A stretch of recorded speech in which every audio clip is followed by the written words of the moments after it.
Hello बच्चों। तो चलिए हम लोग आ गए हैं जाकर के 10th क्लास का एक नया चैप्टर लेकर के।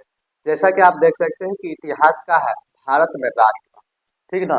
तो भारत में राष्ट्रवाद क्या है, इससे जितने भी प्रश्न जो है 10th क्लास में पूछे जाते हैं उन सभी के सभी प्रश्नों को करेंगे। एक बार जरूर अंत तक देखिएगा क्योंकि यह सभी के सभी इम्पोर्टेंट है आपके एग्जाम को लेकर के। क्योंकि 2027 में अगर आप एग्जाम देना चाहते हैं और एक भी प्रश्न यहाँ से नहीं छोड़ना चाहते हैं तो एक बार आपको जरूर देखना चाहिए। ठीक ना। तो चलिए हम लोग स्टार्ट करते हैं और जितने भी प्रश्न होंगे हम लोग आज खत्म करेंगे। ठीक। तो सबसे पहले तो है कि जाकर के भारत में राष्ट्रवाद की खिलाफत आंदोलन क्यों हुआ था। क्लियर।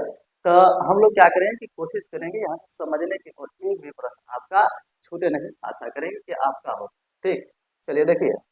तो दिया हुआ सबसे पहला नंबर प्रश्न क्या है कि जाकर के कि खिलाफत आंदोलन क्यों हुआ। तो देखिए प्रथम विश्व युद्ध के बाद तुर्की के सुल्तान तथा खलीफा की सत्ता को मिस्र राष्ट्रों ने क्या किया था, तो छीन लिया था। क्या। तो प्रथम विश्व युद्ध के बाद तुर्की के सुल्तान तथा खलीफा के सत्ता को मिस्र राष्ट्रों ने छीन लिया था।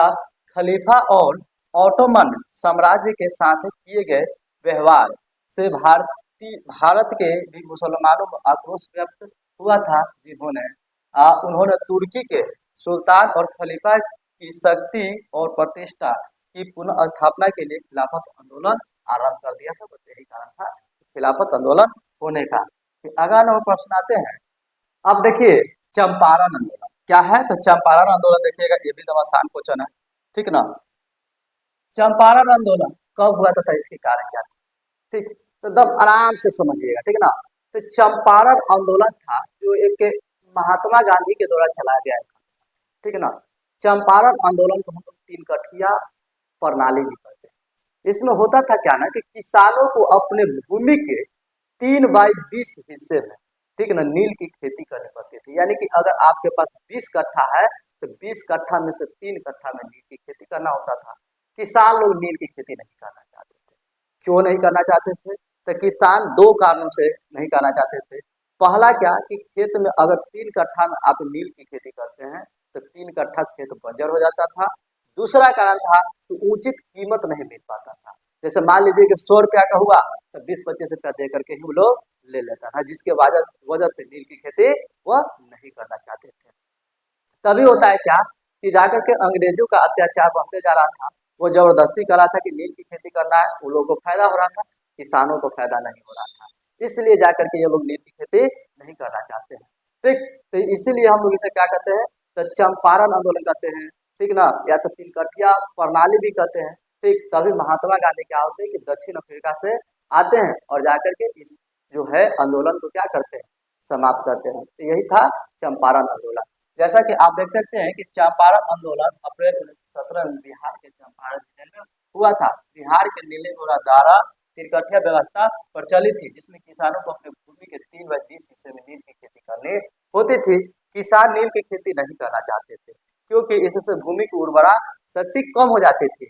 उसकी उसे उत्पादन का उचित कीमत नहीं मिलता था, जिससे उसकी स्थिति अत्यंत क्या होती चली गई, दयनीय होती चली गई। किसानों को उपज को लेकर के महात्मा गांधी ने चंपारण में सत्याग्रह आंदोलन शुरू कर दी। ब्रिटिश सरकार को अंततः क्या हुआ, तो झुकना पड़ा। यही था जाकर के चंपारण आंदोलन। चलिए अगला हम लोग देखते हैं कि नेहरू रिपोर्ट क्या है। ठीक ना। तो नेहरू रिपोर्ट जो देखिए है क्या, तो जब भारतीयों ने साइमन कमीशन का बहिष्कार किया 1928 ईस्वी तक, भारत सचिव बकेरनेडर ने भारतीयों को सर्वदलीय स्वीकृत एक संविधान बनाने की चुनौती दी। भारतीयों ने मोतीलाल नेहरू की अध्यक्षता में एक आठ सदस्यीय समिति बनाई, जिसका उद्देश्य था संविधान का एक प्रारूप बनाना। समिति ने जो प्रतिवेदन तैयार किया उसे नेहरू रिपोर्ट के नाम से हम लोग जानते हैं। ठीक। देखिए ये सभी के सभी प्रश्न जो है क्या है, तो इम्पोर्टेंट है, आपके एग्जाम में आने वाले हैं और पूछा गया है। असहयोग आंदोलन में चौरी चौरा की घटना क्या था। तो सबसे पहले तो असहयोग आंदोलन समझना होगा। तो देखिए असहयोग आंदोलन था जो एक अहिंसक आंदोलन था, जिसमें हिंसा का स्थान नहीं था। महात्मा गांधी चाहते थे कि बिना लड़ाई झगड़े के, ठीक है, मुकदमे के आराम से यह जो आंदोलन सक्सेसफुल हो जाए और जाकर के हम भारतीयों को आजादी मिल जाए। ठीक। लेकिन होता क्या है कि ऐसा नहीं हो पाता है। तो पहले समझिए कि असहयोग आंदोलन में गांधी जी कहते क्या है कि किसी भी भारतीय को अब अंग्रेजों से लड़ना नहीं है, बस उनका साथ देना छोड़ देना है। कैसे साथ देना छोड़ना है? तो अगर आप वहां पर जाके कर्मचारी का काम कर रहे हैं तो छोड़ दीजिए, नौकरी कर रहे हैं तो सब नौकरी छोड़ दीजिए, ठीक है ना। अगर आप अपने बाल बच्चों को विद्यालय में अंग्रेज के पहुंचा रहे हैं पढ़ने के लिए, पहले नाम कटवाइए। अगर महिलाएं यहाँ को जा रही है, खाना बना रही है, कपड़े लत्ते धो रही है अंग्रेजों का, तो वो सभी छोड़िए।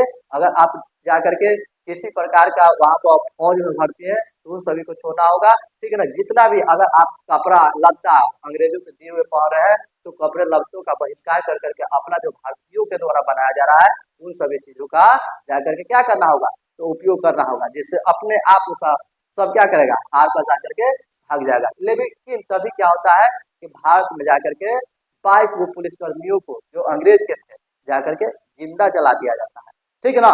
जिसकी वजह से क्या होता है, तो असहयोग आंदोलन को गांधी जी के द्वारा वापस लेना पड़ता है और असहयोग आंदोलन बंद हो जाता है। देखिए, असहयोग आंदोलन पूर्णतः अहिंसक आंदोलन था जिसमें हिंसा का कोई स्थान नहीं था। लेकिन 5 फरवरी 1922 को गोरखपुर के उत्तर प्रदेश में, यानी कि उत्तर प्रदेश के गोरखपुर में चोरी चौरा नामक स्थान पर आंदोलन कर्मियों की भीड़ ने पुलिस थाना पर हमला कर अनेक पुलिस कर्मियों को जिंदा जला दिया। इस घटना से गांधी जी काफी दुखित हुए और उन्होंने तत्काल असहयोग आंदोलन को वापस लेने का निर्णय लिया। नहीं तो सोचा जा रहा था कि कहीं उसी समय नहीं हम लोगों को आजादी मिल जाए, ठीक। लेकिन यहाँ पर क्या हुआ कि इस वजह से हम लोग को नहीं मिल पाई, ठीक। आप समझिए कि गांधी इरविन पैक्ट अथवा दिल्ली समझौता क्या था, ठीक।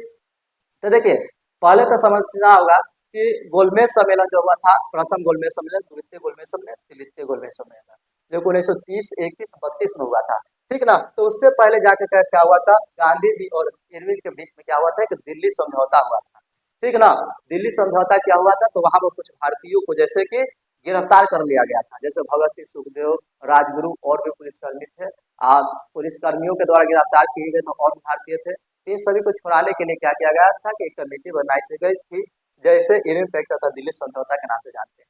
चलिए इसके बारे में थोड़ा सा हम लोग समझते हैं। देखिए, सबने अब अगर आंदोलन की व्यापकता ने अंग्रेजी सरकार को समझौता करने के लिए बाध्य कर दिया तथा 5 मार्च 1931 को वायसराय लॉर्ड इरविन तथा गांधी जी के बीच में क्या हुआ था, एक समझौता हुआ था।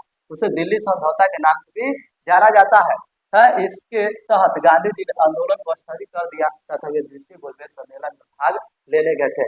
यहाँ पर जब दिल्ली समझौता हुआ था तो यहाँ पर कुछ चीजों को मांग रखे थे, वो लोग तैयार हुआ था, इसलिए 42 द्वितीय गोलमेज सम्मेलन में जाकर के भाग लेने के लिए तैयार हुए थे, ठीक है ना। तो यही पूछा जाता है कि गांधी जी ने कौन से गोलमेज सम्मेलन में भाग लिए थे, तो केवल द्वितीय गोलमेज सम्मेलन में लिए थे। तीनों गोलमेज सम्मेलन में भाग कर लिए थे तो डॉक्टर भीमराव अम्बेडकर थे जो कि तीनों गोलमेज सम्मेलन में भाग लिए थे। इस पर एक वीडियो बनाया गया, आपको डिटेल और पूरा समझा देंगे दिल्ली समझौता और जाकर के गोलमेज सम्मेलन प्रथम, द्वितीय और तृतीय क्या था, क्योंकि अभी संक्षेप में है तो हम लोग यही समझ गया। फिर है जलियांवाला बाग हत्याकांड। तो देखिए, जलियांवाला बाग हत्याकांड बहुत बार समझा चुके हैं कि जलियांवाला बाग हत्याकांड जो था 13 अप्रैल 1919 को पंजाब के अमृतसर शहर में बैसाखी के दिन हुआ था। होने का कारण क्या था, तो बैसाखी के दिन पर्व मनाने के लिए लोग वहां पे इकट्ठा हुए हुए थे और सेवरल दिन पिछली सत्यपाल की गिरफ्तारी को लेकर के वहां पे एक मीटिंग हो रही थी कि किस तरह से छुड़ाया जाए। तो वहाँ रोलेक्ट एक्ट के तहत क्या होता है ना कि जाकर के सत्यपाल और सैफुद्दीन किचलू को गिरफ्तार कर लिया जाता है, ठीक ना। क्यों किया जाता है, क्योंकि रोलेक्ट एक्ट एक ऐसा कानून था जिसमें किसी भी व्यक्ति को शक के आधार पर गिरफ्तार कर लिया जाता था। फिर उस पर न मुकदमे होते थे, न सुनाई होता था, न वकील होता था, न दलील होता था, बस पकड़ा गए तो पकड़ा गए। बस तो यही चीज के लिए उनको छुड़ाने के लिए एक मीटिंग हो रही थी, सभा हो रही थी, ठीक ना। तभी क्या होता है कि हमारे बीच से एक गद्दार निकलता है, उसमें से जा करके जिसका नाम था क्या, हंसराज, अब जा करके जनरल डायर को बता देता है। जैसे ही जनरल ओ डायर को पता चलता है तो जनरल ओ डायर जनरल आ डायर को आदेश देता है और जनरल आ डायर अपने सैनिकों के साथ लेकर के जाता है उस बाग में, और उस बाग में क्या क्या आता है कि लाइनें सैनिकों को बिछा देता है और गोलियां चलाना शुरू कर देती है, जिससे क्या होता है कि जा करके हजारों लोग मारे जाते हैं, ठीक है ना। उसमें एक ही दरवाजा था निकलने का, ठीक, वो भी जान था, कुआं था, पेड़ पौधे थे, कुछ लोग कुएं में कूदे, कुछ पेड़ पौधे, तो फिर भी लगे। क्या हुआ कि सभी के सभी लोग मारे गए, ठीक। जाकर के अंग्रेजों के द्वारा एक रिपोर्ट बनाई गई तो बताया गया कि सिर्फ एक कमेटी बैठाई गई, ठीक ना। उसमें बताया गया क्या कि सिर्फ 379 लोग ही मारे गए, लेकिन भारतीयों के द्वारा बताया गया, ठीक है ना, मीटिंग बैठा उसमें जाकर के काफी किया गया तो पता चला कि 1000 से भी अधिक लोग मारे गए और 1500 से अधिक लोग घायल हुए थे। ठीक, तभी हुआ क्या कि जाकर के कि इसी जो भीड़ था उस भीड़ में एक जो थे, ठीक ना, उधम सिंह। ठीक, उधम सिंह क्या होता है कि जाकर के उस भीड़ में बच जाते हैं। वो क्या करते हैं कि जाकर के 1940 में, ठीक ना, जनरल ओ डायर को लंदन में जाकर के उसके घर में घुस करके क्या करते हैं तो गोली मारते हैं, यानी कि 21 वर्ष के बाद। ठीक ना, तो ये था जाकर के जलियांवाला बाग हत्याकांड तो कब हुआ था तो 13 अप्रैल 1919 को पंजाब के अमृतसर शहर में हुआ था, वैसाखी के दिन। ठीक है, तो ये चीज याद रखिएगा, यहाँ से एक भी प्रश्न नहीं छूटना चाहिए क्योंकि इंपॉर्टेंट है। देखिए, रॉलेट एक्ट के विरोध में 13 अप्रैल 1919 को पंजाब के अमृतसर शहर में जलियांवाला बाग हत्याकांड हुआ, जिसमें हजारों लोग मारे गए तथा हताहत हुए थे। फिर अगला नंबर प्रश्न आते हैं कि साइमन कमीशन से आप क्या समझते हैं। कमीशन से आप क्या समझते हैं, तो देखिए 1927 में सर जॉन साइमन की अध्यक्षता में साइमन आयोग का एक गठन किया गया, जिसमें किसी भी भारतीयों को सदस्य नहीं बनाया गया। 1928 ईस्वी बम्बई पहुंचने पर काले झंडे से स्वागत किया गया था, तथा किया गया तथा साइमन वापस डाल के नारे लगाए गए, जो कि क्या था, साइमन कमीशन था। ठीक, अगला था क्या, मेरठ षड्यंत्र से आप क्या समझते हैं। ठीक ना, मेरठ षड्यंत्र से आप क्या समझते हैं, तो देखिए असहयोग आंदोलन की समाप्ति के बाद भारत में साम्यवादी आतंकवादी राष्ट्रवादियों पर सरकार ने दमन शुरू किया। मेरठ षड्यंत्र केस के तहत मार्च 1929 ईस्वी में 31 मजदूर नेताओं को षड्यंत्र के आरोप में गिरफ्तार किया गया, जिन्होंने मेरठ ले जाया गया, वहीं पर उन पर मुकदमा चलाया गया। यह मुकदमा मेरठ षड्यंत्र केस के नाम से जाना गया। ठीक ना, इसी को हम लोग कहते हैं क्या, तो मेरठ षड्यंत्र के नाम से जानते हैं। चलिए अगला नंबर क्वेश्चन देखते हैं, यात्रा भगत। यात्रा भगत के बारे में आप क्या जानते हैं, संक्षेप में लिखिए। तो देखिए, छोटा नागपुर के उड़ाऊ आदिवासी का अहिंसक आंदोलन 1914 से 20 तक चलता रहा। इस विद्रोह का नेता यात्रा भगत था। इस आंदोलन में सामाजिक एवं शैक्षणिक सुधार पर विशेष बल दिया गया था। ठीक है ना, यही था यात्रा भगत। फिर all India trade union Congress की स्थापना क्यों की गई थी, क्या all India trade union Congress की स्थापना क्यों की गई थी, समझिए।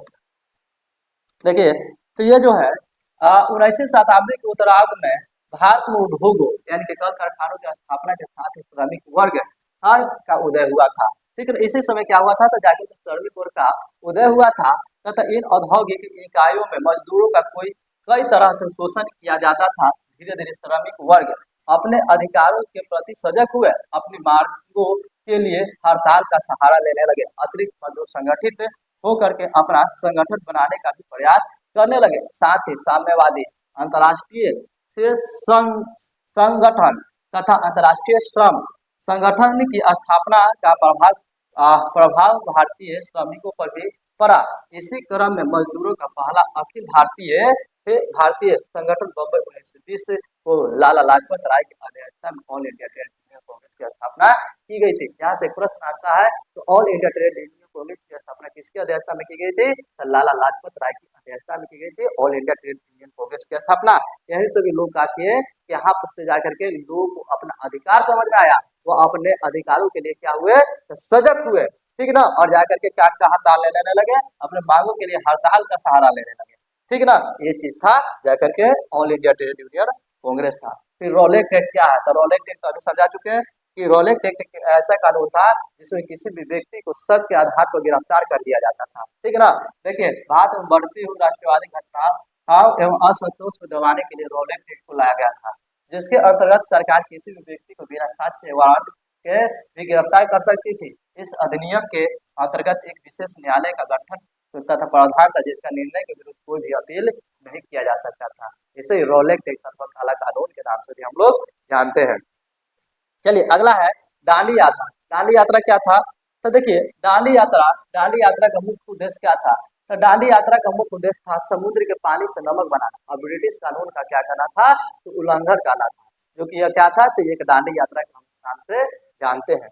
चलिए अगला देखते हैं, बिहार में किसान आंदोलन पर एक टिप्पणी डालिए। देखिए बिहार में किसान आंदोलन समझ लेते हैं, तो बिहार के किसान आंदोलन पर एक टिप्पणी लिखे। तो देखिए 1920 के दशक में बिहार के किसानों ने अपने को संगठित करना शुरू कर दिया। किसानों के प्रति उदासीन रवैये का फायदा उठा करके वामपंथियों ने उन्हें किसान सभाओं के गठन हेतु प्रेरित किया। फलतः 1922-23 में मुंगेर में शाह मोहम्मद की अध्यक्षता में किसान सभा का गठन हुआ। स्वामी शाहजानंद किसान आंदोलन के एक प्रखर प्रमुख नेता के रूप में उभरे तथा उन्होंने मार्च में यानी कि बिहटा 1928 में पटना में की किसान सभा की स्थापना तथा नवंबर 1929 में सोनपुर में प्रांतीय किसान सभा का गठन किया। 1936 में बिहार के बकासत जमीन के विरुद्ध में आंदोलन शुरू किया तथा 1929 में सरदार पटेल ने बिहार की यात्रा की जिससे किसान आंदोलन को काफी हद तक बल मिला। ठीक है ना, तो यह था बिहार में किसान आंदोलन। ठीक, चलिए एगो और देख लेते हैं, दांडी यात्रा। अभी जो हम पढ़े वही चीज को यहाँ पर देखते हैं, समझिए। कहता क्या है कि दांडी यात्रा क्या था। तो देखिए दांडी यात्रा क्यों किया गया, इसका उद्देश्य क्या था, अभी तो बता चुके हैं कि दांडी यात्रा का मुख्य उद्देश्य था समुद्र के पानी से नमक बनाना, तो ब्रिटिश कानून को उल्लंघन करना था। नमक के व्यवहार और उत्पादन पर सरकारी नियंत्रण था, जिसकी गांधी जी इसे अन्याय मानते थे एवं इसे समाप्त करना चाहते थे। इसलिए नमक कानून भंग कर उन्होंने सविनय अवज्ञा आंदोलन शुरू करने का निश्चय तय किया। नमक कानून भंग करने के लिए 12 मार्च 1930 को गांधी जी अपने 78 सहयोगियों के साथ दांडी यात्रा पहुंचे पर निकले। 6 अप्रैल 1930 को दांडी पहुंचे। वहां पहुंच कर उन्होंने समुद्र के पानी से नमक बना करके नमक कानून भंग किया। इसी के साथ नमक सत्याग्रह सविनय अवज्ञा आंदोलन आरंभ हुआ और शीघ्र ही पूरे देश में फैल गया। जो कि क्या था, यह जाकर के गांधी जी के द्वारा दांडी यात्रा शुरू किया गया था ये। तो चलिए बच्चों, इस पार्ट 1 में हम लोग क्या करेंगे, बस इतने प्रश्न को रहने देंगे। अगला पार्ट 2 होगा जिसमें पूरे के पूरे और प्रश्न जो बचा हुआ है बना करके हम लोग आपके लिए डालेंगे। वीडियो कैसा लगा कमेंट बॉक्स में जरूर बताइएगा। अच्छा लगा हो तो वीडियो को शेयर कर दीजिएगा तथा सब्सक्राइब कर लीजिएगा। धन्यवाद।